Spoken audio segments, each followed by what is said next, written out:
الحمد لله رب العالمين،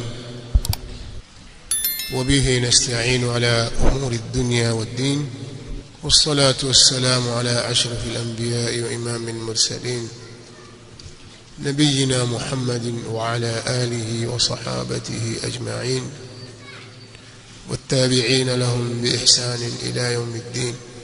اللهم اجعل القرآن الكريم ربيع قلوبنا ونور صدورنا وجلاء أحزاننا، وارزقنا تلاوته آناء الليل وأطراف النهار على الوجه الذي يرضيك عنا يا أرحم الراحمين. tuko kwenye darasa yetu ya tafsiri al-Qur'an al-Karim, tukiwa kwenye suratu Yusufa, kwenye aya za mwanzoni. Na kwenye darasa yetu ya jana tulisoma utangulizi mfupi na aya 6 za mwanzo, na kwa mujibu wa kauli ya al-Imam Ibn Qayyim al-Jawziyya rahimahullahu ta'ala kwamba sura hii imesheheni faida, hekima, mazingatio zaidi ya 1000. Tukasema na sisi tutajaribu kuokota angalau tupate faida na hikma japo 200 takriban, haidhuru kuzidi kidogo au kupungua kidogo. Sasa jana tukazisoma zile aya, lakini hatukupata muda wa kusoma fawaid, ila kwenye darasa yetu ya miaka ya nyuma iliyopita tuliotajia faida takriban 100, na baadhi yenu wachache wamezidhibiti katika wale waliokuwepo. Kwa hiyo nataka tuanze upya, faida moja baada ya nyingine. Tutaanza na faida kutokana na darasa ya jana, halafu tutaendelea na darasa mpya leo insha Allah. Katika aya ya mwanzo Allah subhanahu wa ta'ala, aya kwanza ni alif lam ra, tilka ayatul kitabil mubin. Hapa pana faida. Kwanza kuna faida ya kilugha inayoonyesha utukufu wa cheo cha Qur'an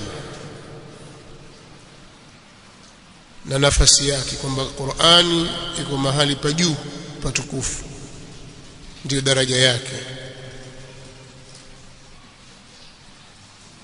Na ndiyo maana ikatumika ismu ishara ya aliye mbali. Qur'ani ndio hii hapa, aya zake ndio hizi hapa, lakini haikusemwa hadhihi, haikusemwa hadhihi ayatul kitabil mubin. Likatumika neno la Kiarabu tilka, hizo, lakini kimaanisha hizi. Inatumika ismu ishara ya aliye mbali, isharatan ila bu'd al-Qur'an fi al-manzila wal-makana wal-'ulu fiha, kwa kutoa ishara ya kuwa Qur'ani manzila yake ni ya mbali sana, ya juu sana,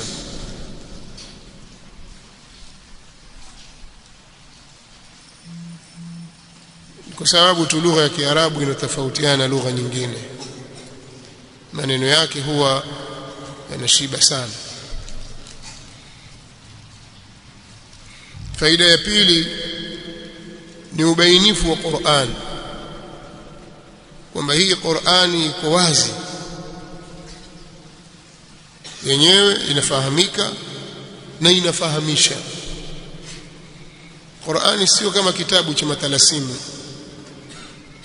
na kitabu cha mafumbo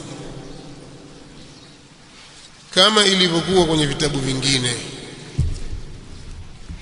Al-Qur'ani ni kitabu kinachofahamika, kinachotoa mwongozo na kufahamisha watu, na kimeteremshwa ili kifahamike. Na haikuja Qur'ani ili kuwababaisha watu, la,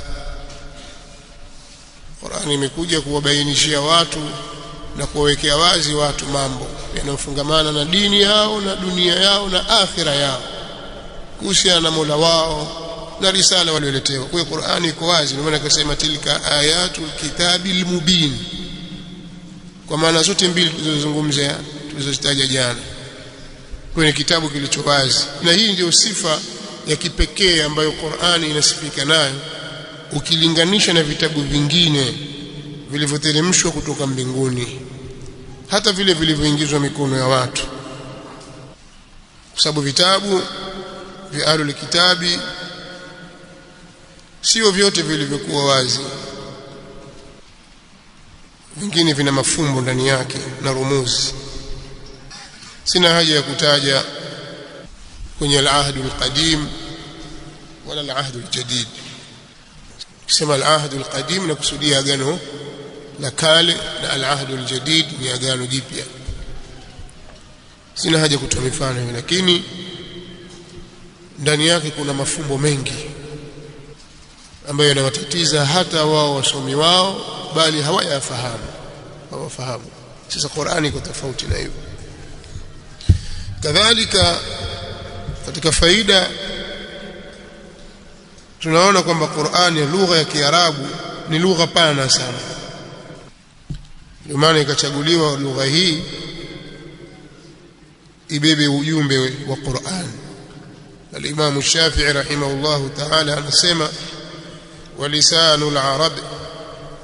العرب أوسع الألسنة مذهبا، ولسان العرب أوسع الألسنة مذهبا.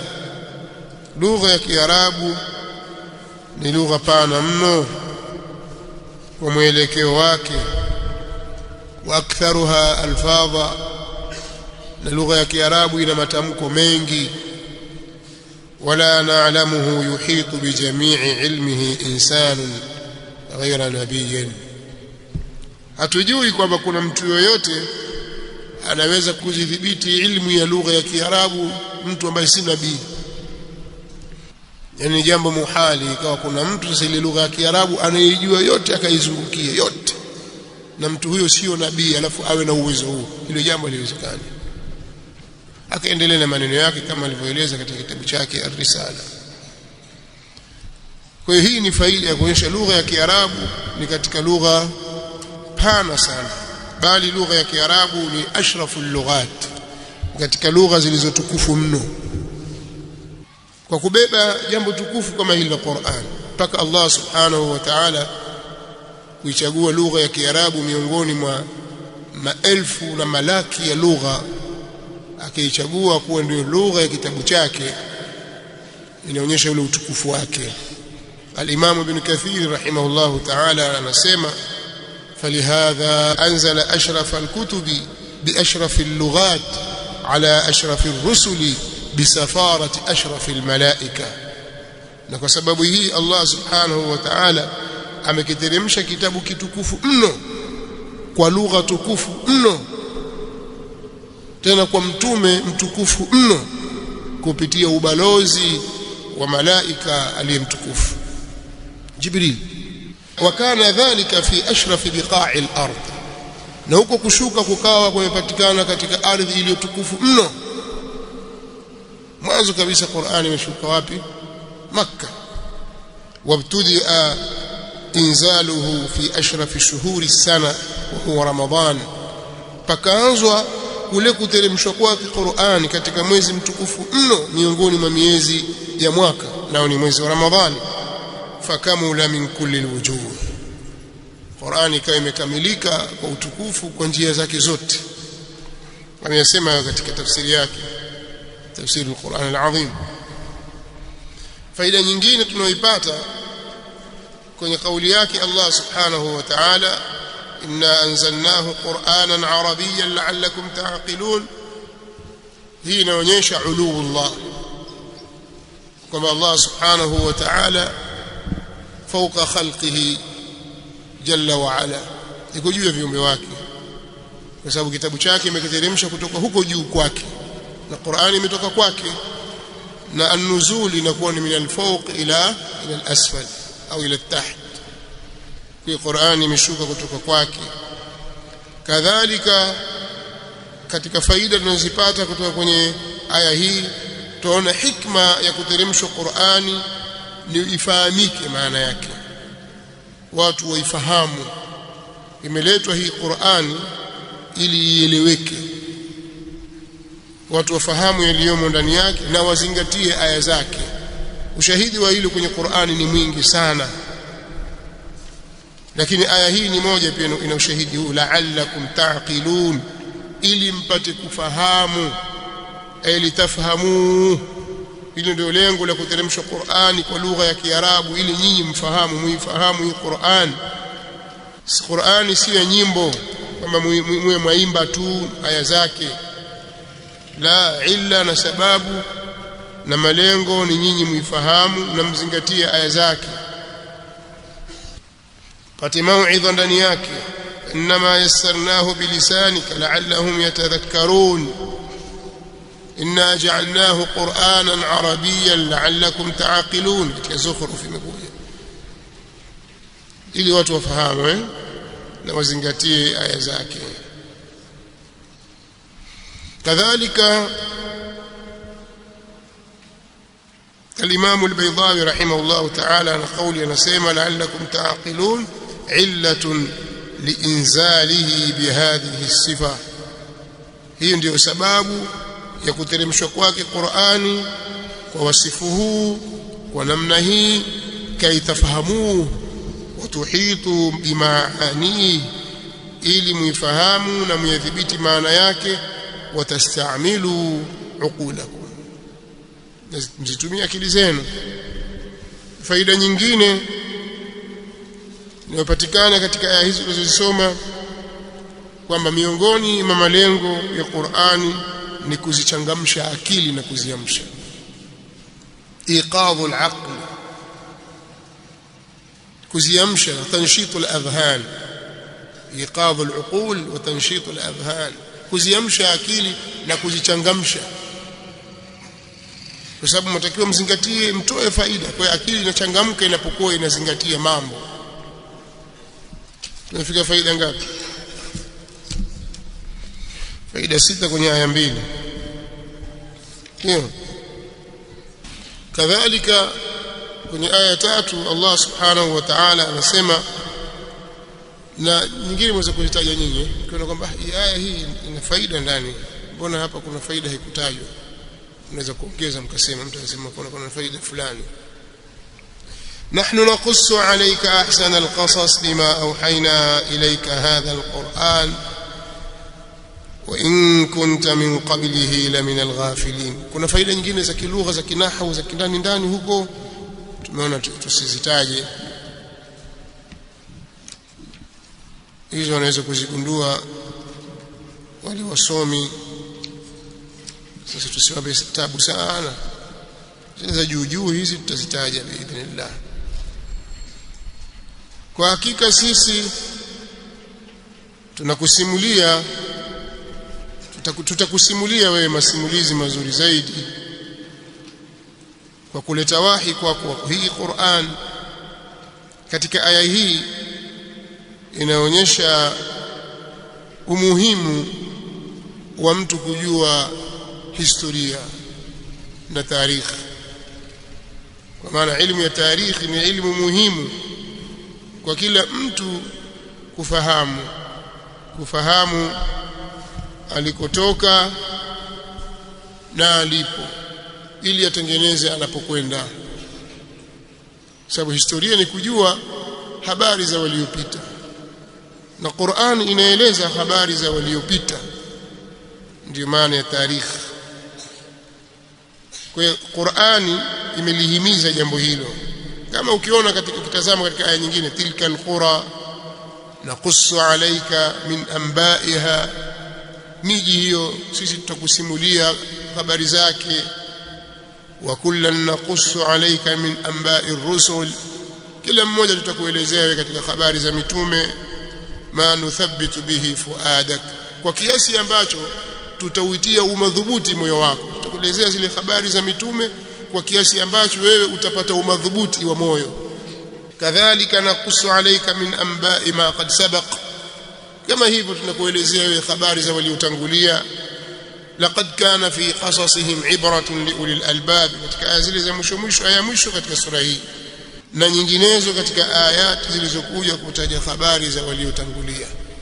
Sasa aya hii pia nayo yatuelezea kwamba kuna ahsanul qasas, inaonyesha umuhimu wa jambo hili, masimulizi yaliyo mazuri zaidi. Na pia vile vile tunapata faida ya kwamba hakuna masimulizi zaidi na maneno mazuri zaidi kuliko Qur'an. Fa inna asdaqal hadithi kitabullah wa khayral hadi hadi Muhammad sallallahu alaihi wasallam, maneno mazuri kabisa ya ukweli ni yale maneno ya Allah subhanahu wa ta'ala. Lakini pia tunapata faida na kupata nguvu zaidi kuthibitisha utume wa mtume Muhammad sallallahu alayhi wa alihi wasallam, kwa kuwa sasa amesimuliwa habari hizi na Mola wake Allah, na hakuwa akijua kabla ya hapo, kwa sababu yeye ni an-nabiyyu al-ummi, ni mtume asiyejua kusoma kilichoandikwa. Sasa kama kuna habari za watu wa kale huko zamani kabisa, maana Nabiiullah Yusuf ni wa siku nyingi zimepita huko, hata sijuaje habari hizi, ikiwa nyinyi watu wa Makka hamzijui, ndio wazee wake nyinyi, babu zake nyinyi mko hapo, hamjui habari hizo. Nani mwingine atakayemwambia habari hizi? Kilichobakia ni yeye kusoma. Hakuna kitabu cha kusoma anachoweza kukisoma yeye, kwa sababu yeye ni an-nabiyul ummi. Ndio maana Allah subhanahu wa ta'ala akasema, wama kunta tatlu min qablihi min kitabin wala takhutuhu biyaminik. Kwa nini? idhan lartaba almubtilun, wewe Muhammad hukuwa unasoma kitabu chochote kabla yake, wala hujawahi kukiandika kwa mkono wako wa kulia, kwa sababu ungelikuwa wajua kusoma watu wa batili wangepata shaka. idhan lartaba almubtilun, kuna huyu bwana hizi habari anazotueleza huyu itakuwa kasoma, huyu kuna mahali kasoma bila shaka, lakini hajui kusoma. Kwa hiyo Allah subhanahu wa ta'ala akamletea wahi, bima auhaina ilaika hadha alquran, kwa kuleta wahi kwako hii Qur'an. Wa in kunta min qablihi la min alghafilin, na kwa hakika kabla yake ulikuwa ni katika wasiojua. Katika faida hapo inaonyesha kwamba mtume sallallahu alaihi wa alihi wasallam kwanza hajui ghaibu, mpaka aletewe wahi afunuliwe ndio atajua, hajui ghaibu sallallahu alaihi wa alihi wasallam. Na pia katika faida zinazopatikana kwenye aya hiyo ni kwamba mtume sallallahu alaihi wasallam amepata ilmu yake kwa kusomeshwa. Ameletwa wahi na Jibril akawa anasomeshwa Qur'an. Faida ngapi hizo? Mtazimaliza hizo? Naam. Tutachukua sehemu katika faida alafu tuende mbele. Kinyume cha hivyo itakuwa shida.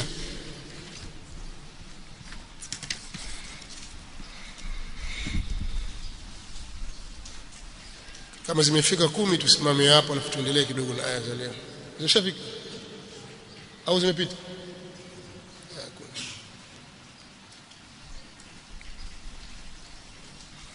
Leo tuendelee kidogo na darasa nyingine mpya, alafu tukipata muda kwenye darasa mpya tutarudi kwenye zile faida zilizobakia tena tuendelee nazo.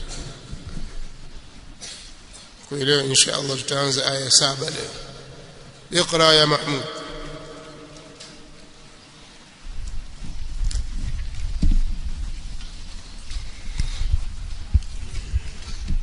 أعوذ بالله من الشيطان الرجيم. لقد كان في يوسف وإخوته آيات للسائلين إذ قالوا ليوسف وأخوه أحب إلى أبينا منا ونحن عصبة إن أبانا لفي ضلال مبين اقتلوا يوسف أو اطرحوه أرضا يخل لكم وجه أبيكم وتكونوا من بعده قوما صالحين. قال قائل منهم لا تقتلوا يوسف وألقوه في غيابة الجب يلتقطه بعض السيارة إن كنتم فاعلين. قالوا يا أبانا ما لك لا تأمنا على يوسف وإنا له لناصحون أرسله معنا غدا يرتع ويلعب وإنا له لحافظون. قال إني ليحزنني أن تذهبوا به وأخاف أن يأكله الذئب وأنتم عنه غافلون. قالوا لئن أكله الذئب ونحن عصبة إنا إذا لخاسرون. فلما ذهبوا به وأجمعوا أن يجعلوه في غيابة الجب وأوحينا إليه لتنبئنهم بأمرهم هذا وهم لا يشعرون. يقول الله تعالى: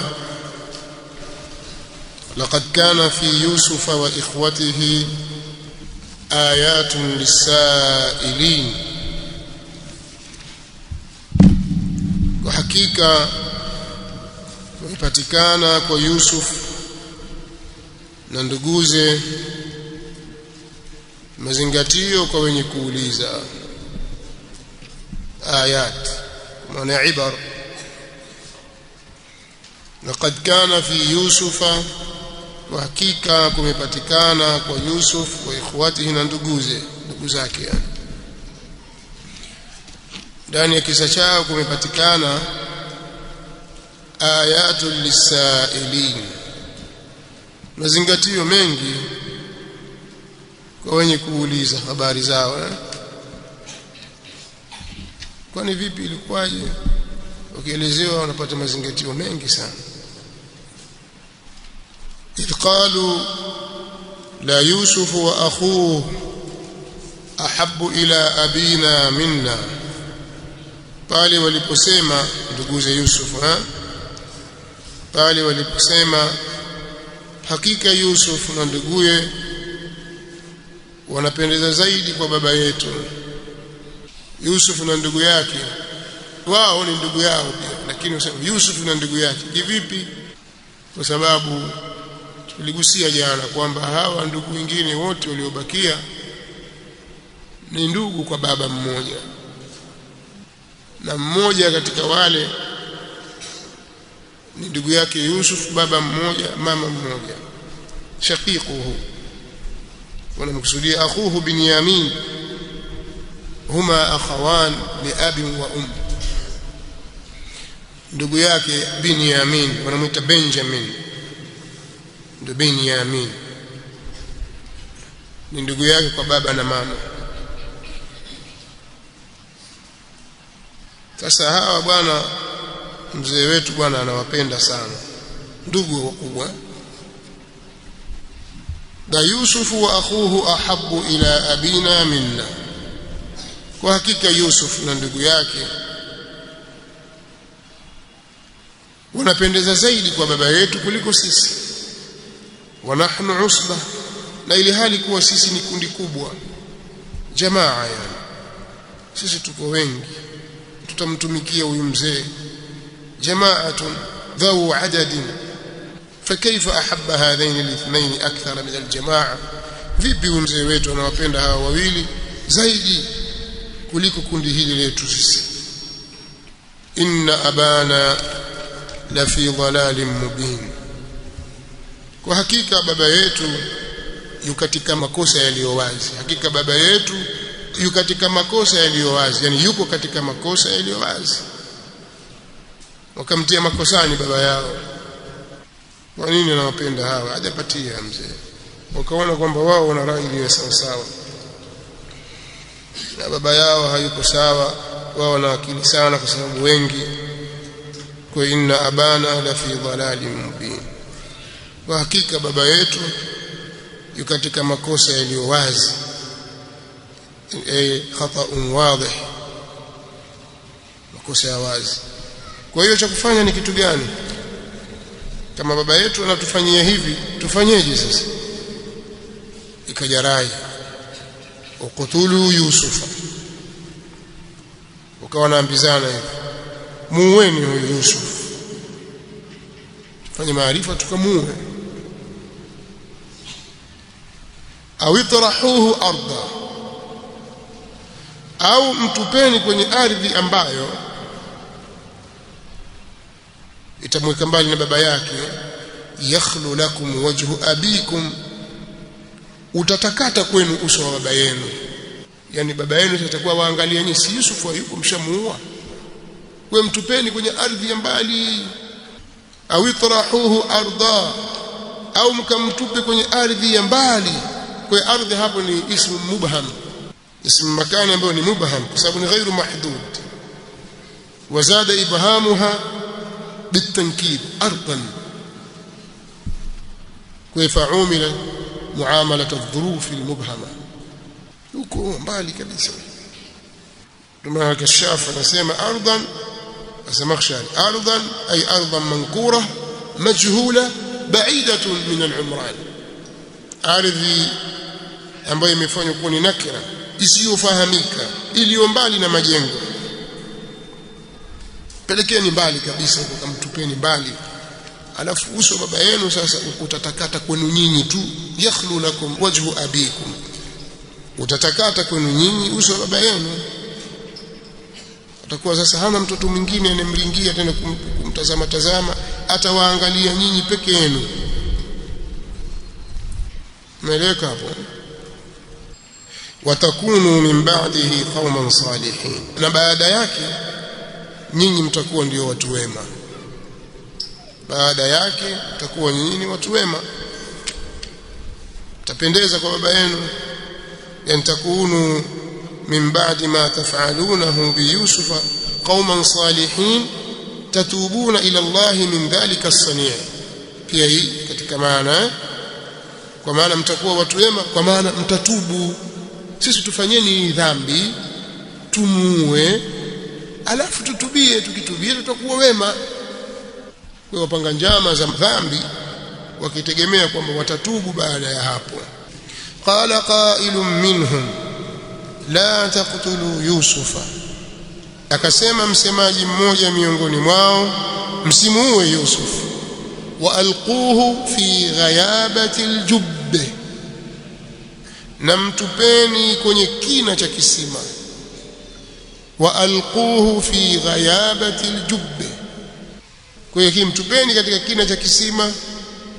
Yaltaqituhu ba'd as-sayyarah, watamuokota yeye baadhi ya wasafiri in kuntum fa'ilin, ikiwa ni wenye kufanya.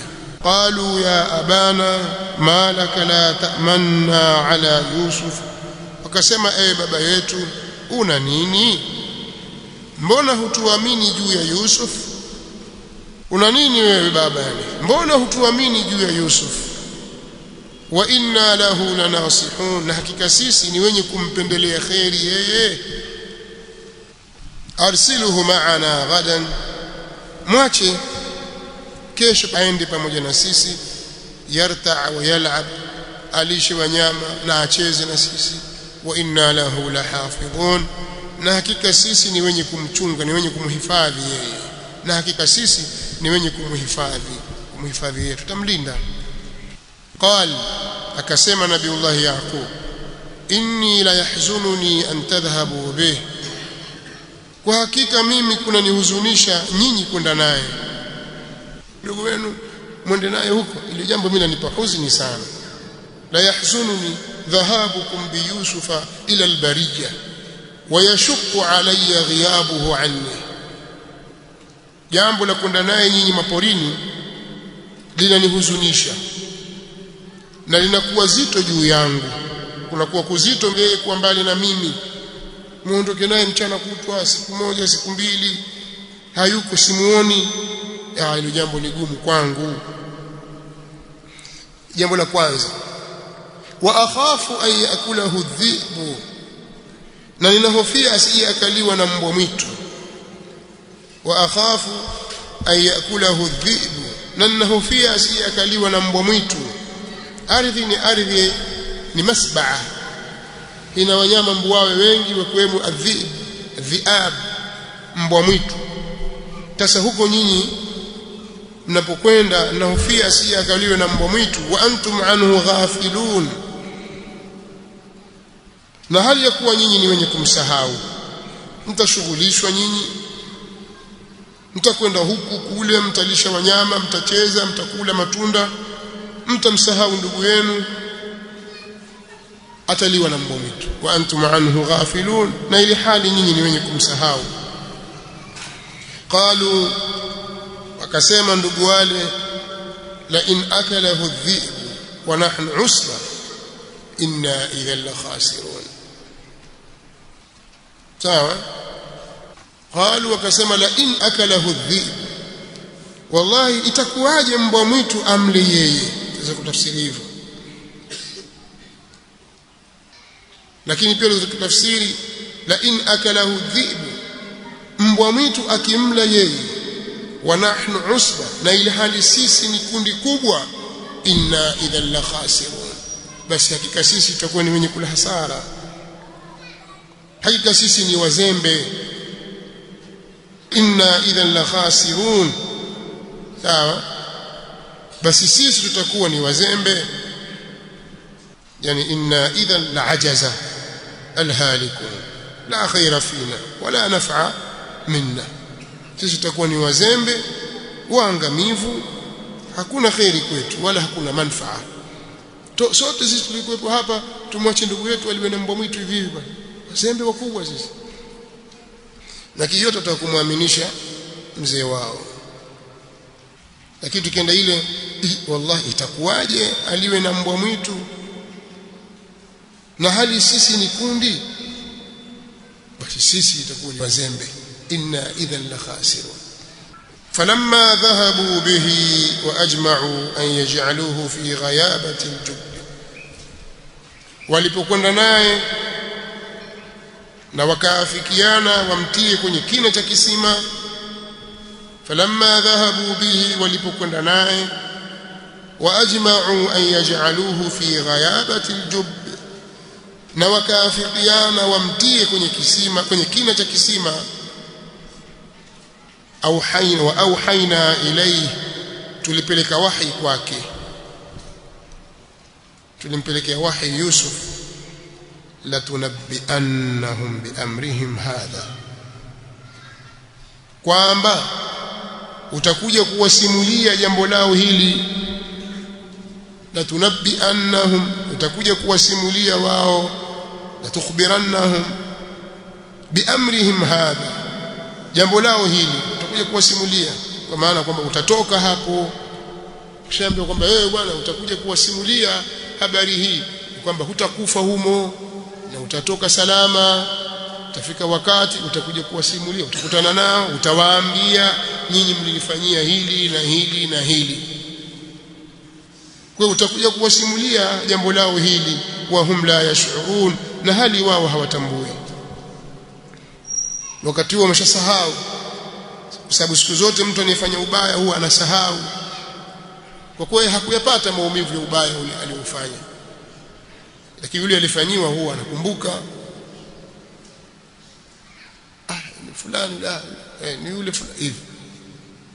Kwa hiyo wewe utakuja kuwasimulia jambo lao hili, kwa maana utatoka salama.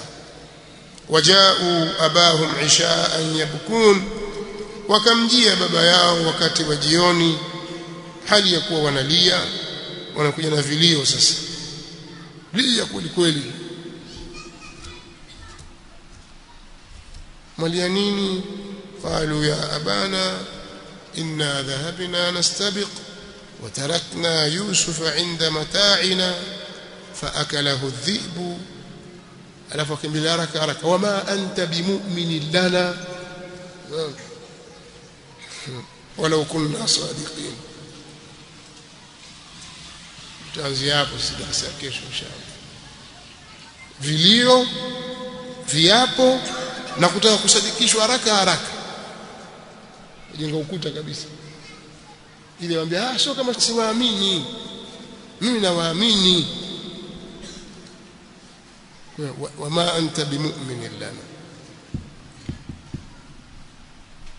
Allahu musta'an. Kuna mafundisho mengi makubwa tutayaona inshallah kwenye darasa nyingine. Tutakuwa tunakuja kidogo kidogo, 10 15 hivi. Na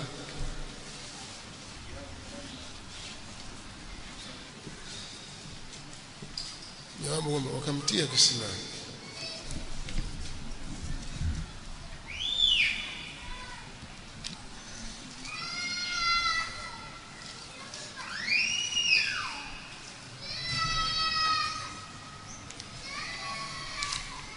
tosha. Tuendelea tena darasa letu kesho inshallah.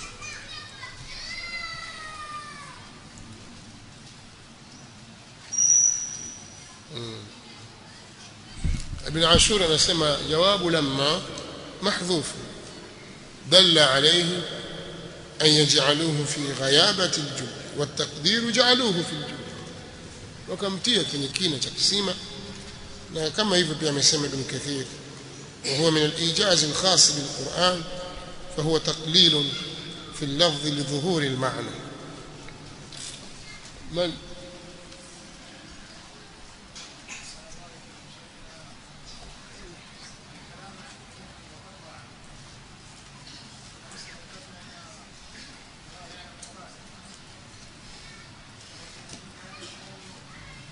مرجوح.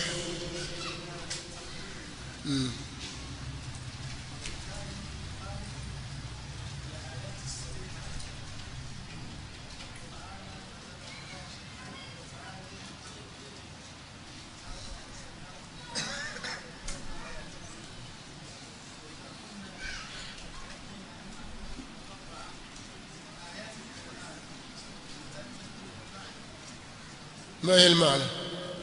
ما هي المعاني المعنى؟ إيجاز.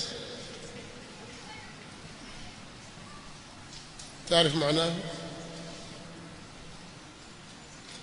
kwa sababu kuna watu wanazitafsiri hizi herufi, wanazichukulia katika manzila ya rumuzi, kwamba alif ni kitu fulani, lam ni kitu fulani, na ra ni kitu fulani, alafu wanatazama maelezo yao. Na hizi ni hurufu, hazikuja kwa ajili ya kuleta dalala ya maana yoyote. Hizi ni hurufu zimekuja kuonyesha kwamba Qur'ani inatokana na herufi hizi. Kwa hiyo kama nyinyi mwaweza, na nyinyi andikeni. Simaona kwamba Muhammad ameandika Qur'ani yake ameleta, na nyinyi andikeni yenu yenye herufi kama hizi. Kwa zile herufi zinakuwa hazijabeba maana yoyote. Subhanakallahumma wa bihamdika ashhadu an la ilaha illa anta astaghfiruka